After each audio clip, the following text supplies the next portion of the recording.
Hey, what's up, everybody? This is Chris Burden from Board on a Thursday. I'm going to be continuing my E3 covers today, going over Ubisoft and Bethesda mainly, and I will get into Sony, kind of what I hope for their conference, some of my expectations, some things I hope to see, and let's go ahead and start off by talking about Bethesda.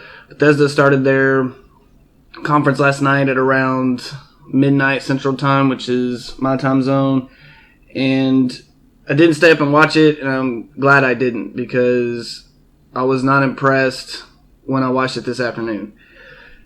They had so many different games, but they only showed actual gameplay footage of a few. So some of the games that they unveiled were Fallout VR, Evil Within 2, Doom VR, Elder Scrolls Online, the DLC for Morrowind expansion, thing called Creation Club, which I guess is now they're gonna have you pay for mods when they used to be for free. I'm not really sure how that's gonna work, or if they're gonna discontinue the mods that are already out there. I'm not sure exactly how they're gonna implement that, but just hearing what they were saying and how it's gonna cost credits and all these different things, I wasn't that thrilled with it, because you can already get the free mods right now. So I'm gonna have to see more on that before I'm convinced that that's a good idea.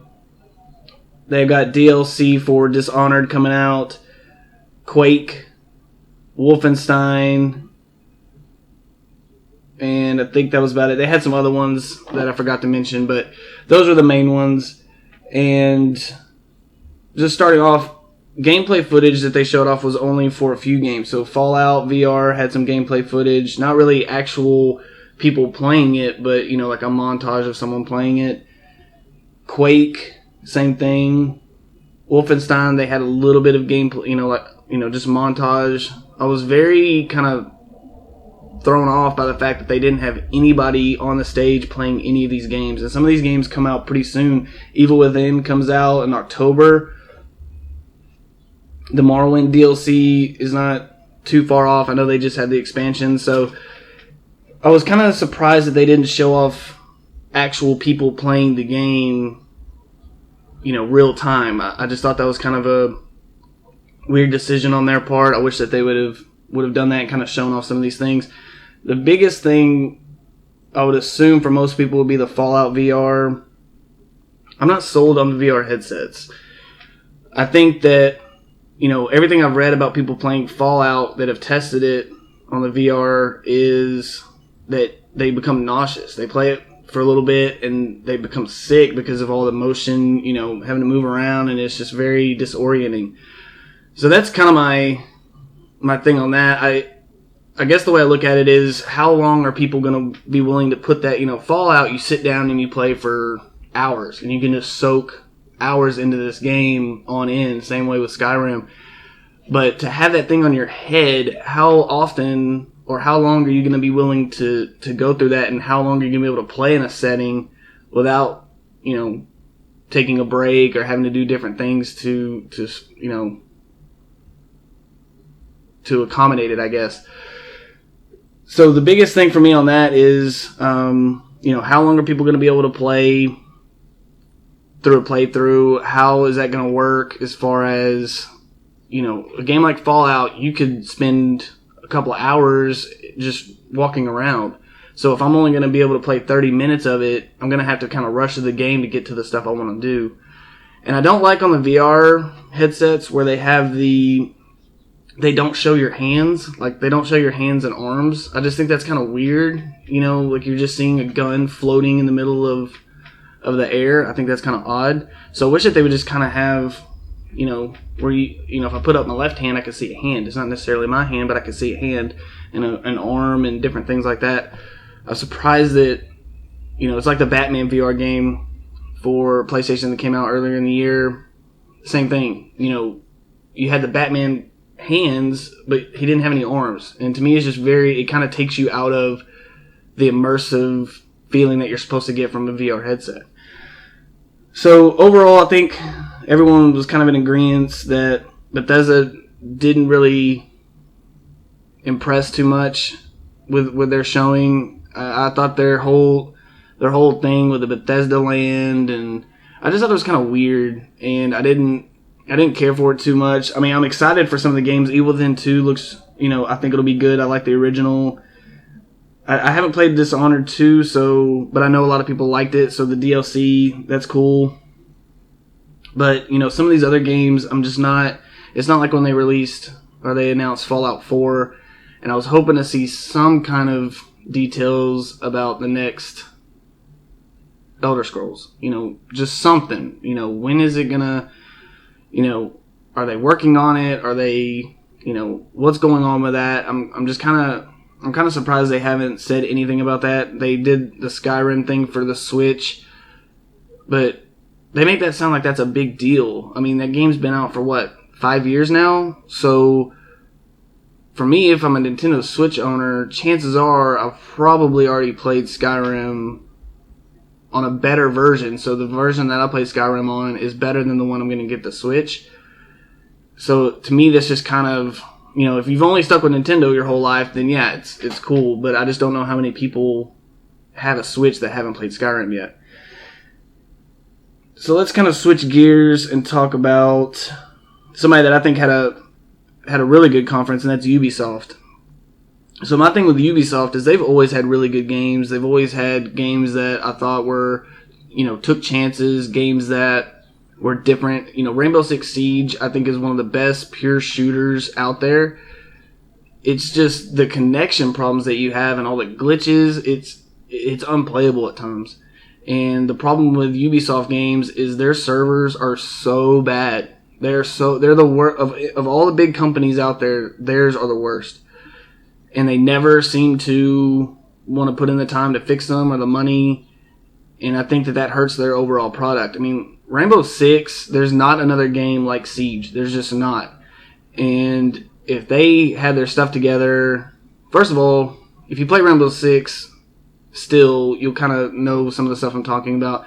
Their ranked system is really weird. It's, if you go in, and I haven't played in a while, so if this has changed, then forgive me, but for a long time, it would still have a beta thing, so it wouldn't actually say that it wouldn't keep up with your stats. When it first came out, it would keep up with your competitive stats, and now it doesn't, or, the last time I played it, it didn't keep up with your kill death, or, different things like that.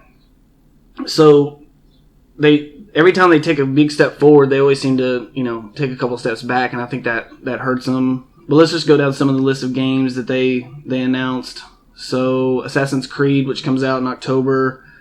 You've got, they announced Crew 2, Mario and Rabbids, which is a Switch exclusive. Just Dance. I don't know who still plays those kind of games. There was a South Park card game that they announced, that they showed a little bit of. I'm not sure if that's going to be companion for South Park, Fractured But Whole, that's one of my most anticipated games. That game comes out in October as well, October 17th, and I cannot wait to play that game. The first one was one of my favorite games when it came out, and I've been a huge South Park fan for years, and it's always what you wanted to do. You wanted to feel like you were in an episode of South Park, and they captured that perfectly with the first game. So I just think they're going to up the bar, and it's going to be amazing. They came out with a game called, or they showed off a game called Starlink. To me, it kind of looks like what No Man's Sky should have been. You're able to go to these different, worlds, and you're able to fight different things. You're able to, scavenge and all this different things. With No Man's Sky, you learn real quick that you're not fighting anything. And not only are you not fighting anything, but there's rarely anything out there. There's just nothing. There's no one to talk to. There's no one to interact with. There might be one guy in a little hub or something that you go and talk to. But other than that, it's the world, for as big as it was so bland and generic that you lost interest really quick. Steep, their snowboarding game. They announced Beyond Good and Evil 2, which I know a lot of people are huge fans of. I never played the first one, but just from the trailer, it looks really cool. I've never played it, so I can't say one way or the other, if it's going to be a good game. But just from the trailer, it looks like something I would play. and hopefully, once I see some gameplay and footage, then I can better estimate whether or not I would pick that up. What else? So they've got a game called Skull and Bones, which I thought looked really cool. I thought it looked like a grown-up version of Sea of Thieves. So Microsoft showed off Rare's Sea of Thieves at their conference, and it's got that Rare kind of animation to it. It's kind of geared towards a younger audience and stuff like that, and it still looked good, pretty cool. But this game looked really good. I mean, it looked like when I was looking at the stuff for Sea of Thieves, I was like, man, that'd be really cool if it had like a real type of feel to it and a real kind of artwork. It looks like it's a real battle instead of kind of a cartoony thing. And this is exactly what that is. Plus, it's it's multiplayer. You can play with your friends or against them. So I think that's really cool. I'm excited to see more information come out about that. It's not coming out till next fall, so they're still in the early stages of it. But I'm really excited to see what they do with that game. Far Cry 5 comes out next February, and this game to me looks... I like the Far Cry series, and I'm hoping that the gameplay mechanics and the fact that it's, from what they're saying, is that it's co-op throughout the entire game. I hope that they change up the gameplay enough to where it doesn't just feel like Far Cry in a different location. That's kind of my problem with the difference between Far Cry 3 and Far Cry 4 is they just seem like the same game, just in different locations. They're both good games, but I would like to have seen a lot more innovation and a lot more changes to what they were doing to kind of make it feel like it's like you're getting an upgraded version of the previous game. To me, it kind of felt like like they were unlocking a new part of the map for Far Cry 3. And like I said, I really enjoyed Far Cry 3 more than Far Cry 4, but they were both good games, so hopefully this one will follow suit and be a good game. A game that they showed off that I think could get me into the VR conversation is Transference. So Transference is a game that's created by Elijah Wood's company that he's started, and just the way that they presented it shows you that they're really going to take into account, a lot of games make a game and then they say, oh, we're going to add a VR component to it. This game is specifically created for VR, and I think that I'm just really excited for what they're going to do with it. I think it looks, they didn't show any gameplay footage or anything, but just from the sound of it, I'm really intrigued to see what they do with it in the future. And that's, if I play a VR game, I want to feel like I'm in that world. I want to feel like whatever's happening in the game is happening to me. I feel immersed in what's going on. And this game looks like it could do that. The last game that I didn't touch on that they showed off was Assassin's Creed. That comes out in October 27th. I'm not a big Assassin's Creed guy. I've just never really thought that it was, I've tried it, and I just think there's better open world games out there than Assassin's Creed. But, this one looks pretty cool, and they've got some new things that you can do. They've got a new location that looks completely different than anything they've done before. So that's exciting. I don't know. I would have to see the reviews and different things before I would pick it up. Because like I said, it's just not my game. There's other games that I think do the open world better.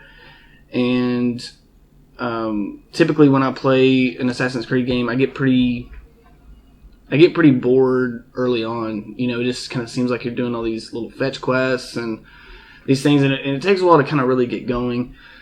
Something that I saw later that really kind of intrigued me was that Assassin's Creed is going to have... So, something that I saw online is that Assassin's Creed is going to have an $800 Dawn of the Creed Legendary Edition for this game. That's insane. If you spend $800 on this game, then I think either one, you have too much money, or two, you really kind of need to reevaluate maybe your life in general, or maybe just kind of, what's going on. Like, that is insane to me. So in this $800 version, you can get, it comes with a 28-inch figurine of Bayek and his eagle sinew cast in resin. Okay. A hand-drawn world map of Assassin's Creed Origins Egypt. So some guy just scribbles on a piece of paper the overview of the map. Cool. Replica of Bayek's eagle skull amulet cast in resin. Not even sure what you would do with that. 4 15 by 11-inch lithographs signed by Ubisoft Montreal studio artists. Okay. Official game soundtrack. I hate when people add this in. Like, that's some big deal. You could probably go on Spotify as soon as it comes out and just listen to the soundtrack whenever you want. But they make it sound like people still want, like people still buy CDs or something. 2 steelbook cases. Alright. Art book and art cards. Okay. Numbered certificate of authenticity. And, of course, a copy of Assassin's Creed Origins Season Pass and other digital goods. That doesn't seem like $800 worth of content. I'm just being honest. The game and the Season Pass, let's say that's $90 to $100. Other digital goods, another $20. That's $120. And all this other stuff, I mean, what are you going to do with this stuff? Are you going to hang it in your room? Are you going to put it on the wall? Like, I don't understand it. But that's what they're pushing, so I'm sure someone out there will buy it and think that it's the coolest thing ever. Go to all the clubs and all the bars and tell everyone that they have it.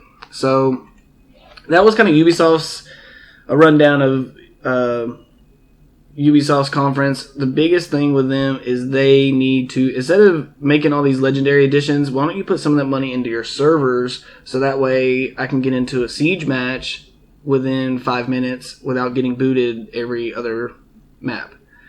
That would be awesome. So, again, Ubisoft, you make great games, but fix your servers, for God's sakes.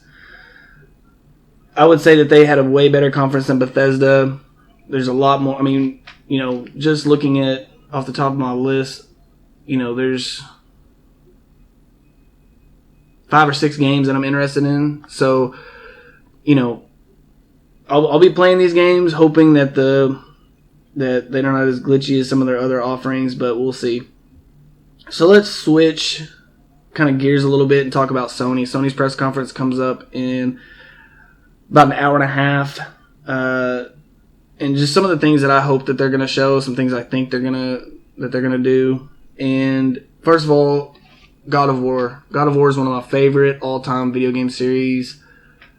I played the first one on, I guess it was PlayStation 2, and then, just kept, played the second one multiple times, played, God of War 3. I think it was one of the first games that I bought on my PS3. And they're just amazing games. They're some of the best story games out there. I mean, they tell you just feel like you feel his anger the whole game, and they do a really good job of showing that off. So I just want to see more information on that game. I want to see kind of what they do. I hope they don't have some kind of multiplayer component like they tried to throw in with, I believe it was God of War 3. They had a multiplayer thing, or maybe it was one of the Ghosts of Sparta or something like that. But anyways, I hope that they nix that. They don't even try to attempt it. I want to see kind of, is this a reimagining of Kratos? Is this him? Is this a sequel or whatever? I just kind of want to see where the story's going, kind of what brought him here. And I know that they probably will get into too much of that at the conference because they want to leave, they want to leave that for the game, which is cool. I like that. But I also want to see a release date. I want to see if they have a firm, and I don't want to see fall 2018, or I want a release date. I want, them showing off, hey, this is going to be coming out pretty soon. Get ready for it. Because that's how they're going to beat Xbox. First of all, I don't think Xbox had a great conference. But the way Sony's going to beat them is by showing off these exclusives that I'm going to go over. and having really quick release dates for these things to where you don't have to wait another year and a half to get your hands on them. Uncharted Lost Legacy comes out in August, so I'm assuming you're going to see a lot of gameplay footage of that. You're going to see a lot of info about that and how that's going to play out. I'm really excited for that game just because it's kind of a change of pace. I hope that they never bring Nathan Drake back. I like the way that they ended his story, but I'm okay with these little one-off adventures with these other characters that we grew accustomed to or we ended up caring about. I'm totally okay with that. I think that'd be cool.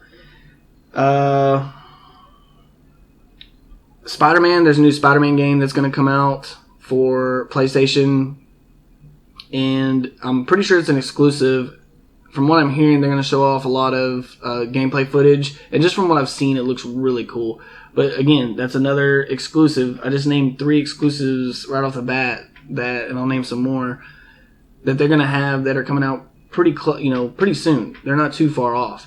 Days Gone, I'm excited to kind of see what they do with that. I would love for them to announce. I don't know if they scrapped completely H1Z1, if that's never going to happen, but I would love for them to announce if that's ever going to be a thing, or if we just need to give up our hopes on that.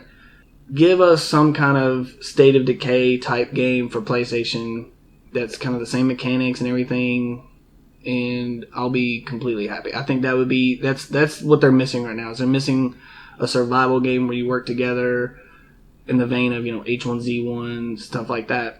Bloodborne 2, I wouldn't be shocked if they show off at least maybe a teaser trailer for Bloodborne 2. Just get people kind of hyped for it. The first Bloodborne, I'm not gonna lie, I didn't finish it.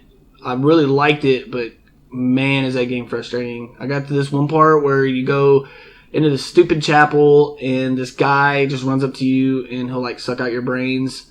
And he just kept doing that over and over and over again, and I just got tired of it. So kind of stopped playing it. But it's a really cool game. I love everything about it. I love that there's secrets, that there's different things that you learn as you play the game, little tricks. I like that there's no kind of normally there's a little tutorial. There's no tutorial. It's just, hey, here you go. They don't tell you how to do any attacks. They don't tell you how to do anything. You just have to figure it out on your own. And I like that because I think a lot of times video games hold your hand too much in the early going of the game, and it really slows down the pace. Another game that I really want to see something on is Detroit Become Human. They haven't released too much info on it recently, and this is made by the same people that did Heavy Rain, which is an amazing game, one of my favorite story games of all time. I just think that if they do this right, and I know that they will because they're taking their time with it, it could be one of the best games of this generation. I mean, just a little clip that they show of the guy on the building solving the issue. There's so many different ways that it can go down. I'm just really excited to see kind of where they're going with that, and I would like to see a release date on that as well, or at least kind of let us know when we can expect it. If they said fall or summer 2017 or 2018, I'd be okay with that, but I do want to see some kind of firm, it'll be coming out in this time frame type thing from them. And lastly, Last of Us. I think that this is a system seller for them no matter what. I mean, I think this, God of War, I think Detroit could be. Bloodborne, I know Bloodborne has a big following and people really like the Dark Souls games and stuff like that, so I mean, all these games that I listed, every single one of them is an exclusive. And then you think about what Microsoft had as far as exclusives, and they just don't compare. It's not even close. So I'm hoping to see some more footage of Last of Us. I would love to see some gameplay. I'm not sure if they're that far along yet, but if they showed off some gameplay and then again showed off a future release date, I think they win the conference if they do those things. If they have release dates that are close, and then you're going to be sitting there around Christmas time thinking, okay, do I want to pour $500 into the Scorpio, or do I just want to keep playing my PlayStation or buy a PlayStation Pro when I have all these games at my disposal within the next few months? So I think that's the question. That's how they win E3, is they just show off their exclusives. They're going to show off probably some Destiny because they have some exclusive content. And Destiny 2 is one of my most anticipated games in a long time. So if they show that and then they just hit all the exclusives in a row and just show like, look, you can't play these games anywhere else. And this isn't one of those things where it's, a launch exclusive. These things are exclusive to Sony forever. That was a big selling point for me from Microsoft is, yeah, they had these launch exclusives, but in a while I'm going to be able to get my hands on them because, it's only going to be a limited window where they have the exclusive rights. So that's kind of what I'm hoping to see from Sony. We're right at an hour and a half away from the conference. So let me know in the comments what you think.